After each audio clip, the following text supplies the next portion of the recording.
crois que nous parlons des enjeux liés à la demande croissante des métaux.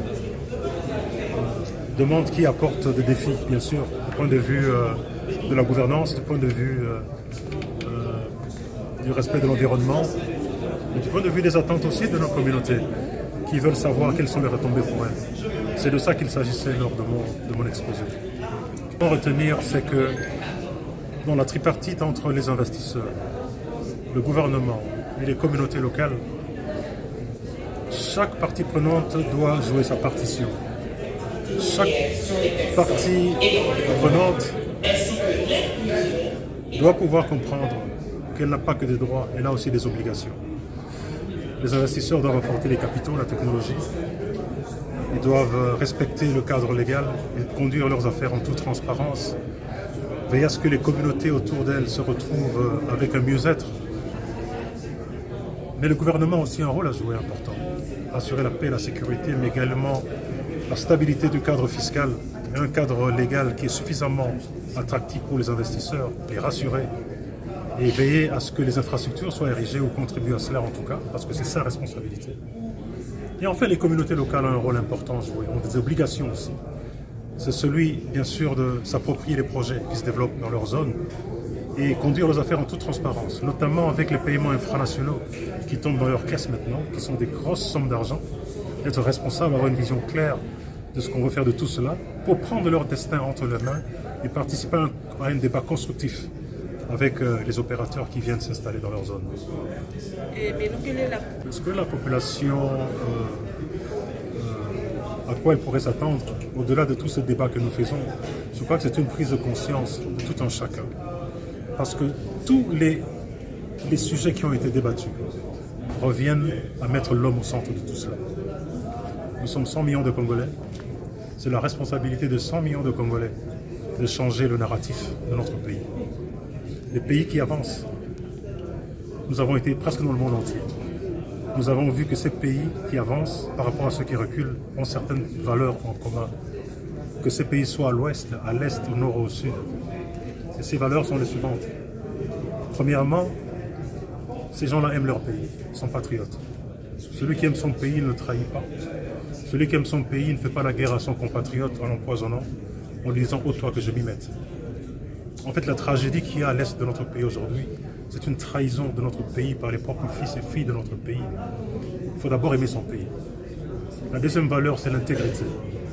L'intégrité, c'est faire ce qui est correct. Lorsque personne ne vous regarde surtout. Le soir, quand vous allez au lit, votre conscience vous parle et vous dit que vous avez mal agi, vous devez changer cela. Vous n'allez pas attendre que l'IGF vienne auditer vos livres comptables pour changer cela. Et la troisième chose, c'est l'obligation des résultats. Nous devons arrêter d'être une nation de bavardage. Dans ces pays-là, lorsque vous ne produisez pas les résultats, vous venez avec beaucoup d'explications. On vous écoute par respect.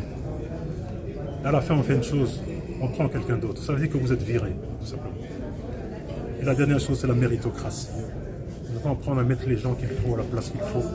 Parce que nous sommes 100 millions de talents, 100 millions de talents uniques, aussi uniques que les empreintes digitales que chacun de vous a. Chacune d'entre vous ici a un talent spécial. Il n'y a que vous qui pouvez le faire. Et personne d'autre ne le fera autant que vous. Les autres vont vous imiter. Voilà ces 4 valeurs que 100 millions de Congolais doivent épouser. Nous devons cesser de penser que c'est la faute aux dirigeants, c'est la faute aux autres, aux voisins, c'est la responsabilité individuelle et collective de 100 millions de Congolais. Malgré les défis qui persistent. Il a posé la question de savoir si nous sommes préparés en tant que peuple de saisir cette opportunité. Il a mis en exergue le fait que les enjeux de la transition énergétique viennent avec des cobalt, le cuivre, qui sont 2 métaux cruciaux pour la réussite de la transition énergétique. Et cette transition énergétique exige de la RDC une bonne gouvernance, la transparence et la justice sociale. Prenons la parole au nom de partenaires. Madame Herminie Delanne, conseillère technique principale du projet des signes de la GIZ, a indiqué que l'appui accordé à l'organisation de ces travaux vise à accroître le niveau de transparence, de redevabilité et de gestion dans le secteur minier pour un développement durable et l'amélioration des conditions de vie des populations.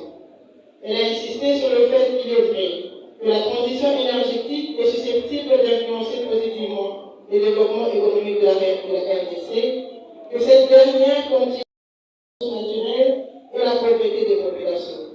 Cette transition énergétique ne pourrait être prospère qu'avec des systèmes de contrôle de gestion efficaces des revenus miniers, assurés par des services disposant des moyens appropriés de leur politique et soutenus par un pouvoir judiciaire indépendant.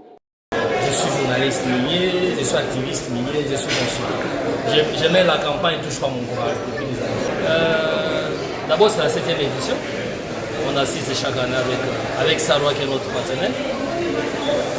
On a retenu le plus important, c'est que tout le monde doit se battre contre la corruption et les injustices. La deuxième chose, c'est que le président de la Chambre de mines a dit on doit être sérieux. Il y a eu question de fiscalité, question de mobilisation des recettes, mais c'est un processus. C'est un processus à faire et il demande l'implication de tout le monde. Chacun a un rôle à jouer.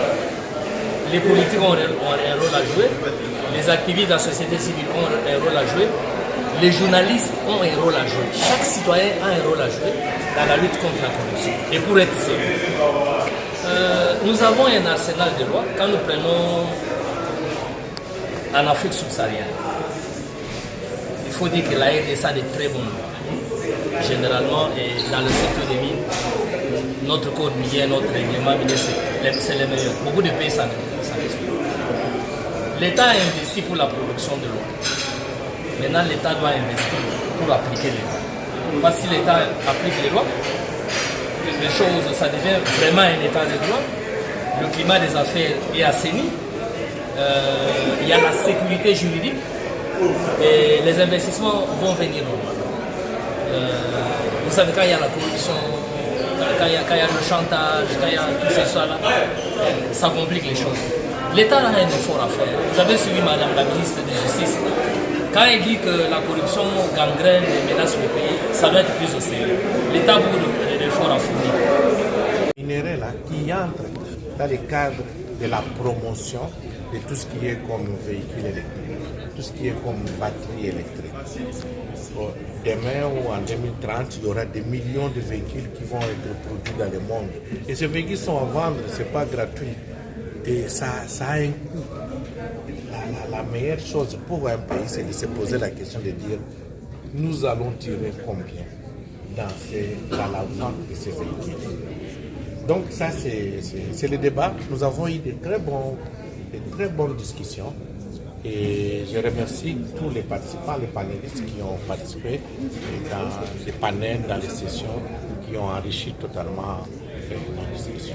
Maître, par rapport à la question de l'artisanat qui revient chaque fois que vous organisez les conférences, un intervenant, un président d'une coopérative dont le Monaba était inquiet par rapport à...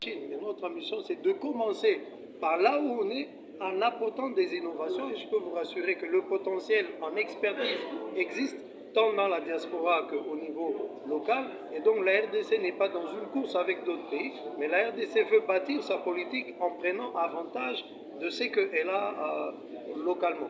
Les entreprises minières produisent actuellement et peuvent contribuer spécialement en laissant une partie de leur production pour une transformation dite locale. Et pour ce qui concerne les métaux de la transition énergétique, c'est amener cette transformation locale dans l'industrie des batteries, ou mieux, techniquement, dans l'industrie des précurseurs de batteries. Prof,